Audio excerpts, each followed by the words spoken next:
So yun guys, another assemble na naman tayo. So meron na naman dumating order today. Dalawang order yung dumating today. Itong coffee table at saka yung isa yung TV stand. So dalawa yung ahasimbulin namin today. So ito yung una na inassemble namin. So ito yung tawag namin yan dito is sa coffee table. Yung ilalagay mo sa between sa sofa and the TV. So I don't know kung ano talaga tawag no na lamisa or table. So, ayan, as usual, yung asawa ko mag-assemble again.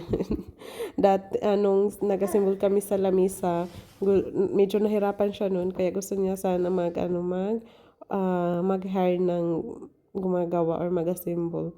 But in the end, siya rin gumagawa kasi ano na niya, na simulan. So,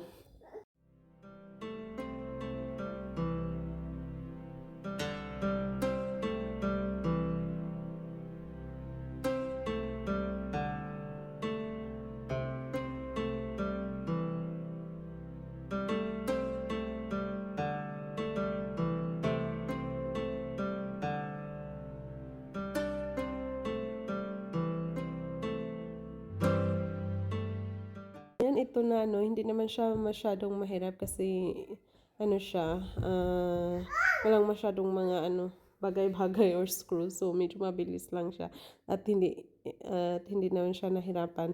So, ako lang yung laging nag-assist sa kanya, assistant niya ako. So, magaling din siya mag-follow sa instruction, kaya, ayun, hindi siya mabilis lang.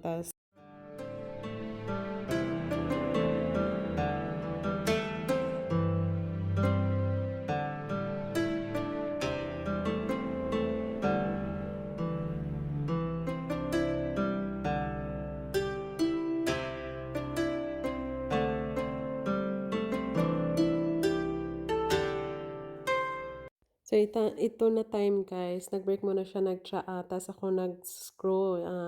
Tinanggal ko yung screw kasi nagkamali siya na, nilagay. So, ayan. So, ako lang yung nagtanggal ng screw, tas tinuturuan niya lang ako kung saan banda dapat tanggalin. Hindi naman siya lahat, yung ibabaw lang nagkamali. So, ay, napagod na ata.